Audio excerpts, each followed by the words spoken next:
Eras Vital, heilende Kraft der Natur. In this video, you will learn how to use Cistus Chaga spray. We are telling about two popular ways. So, the first method. What do we need? Cistus Chaga spray, about 250 ml of water.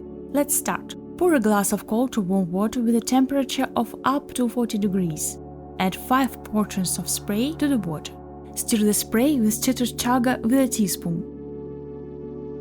The healthy drink is ready. Remember that you need to use such a mixture for one receiving.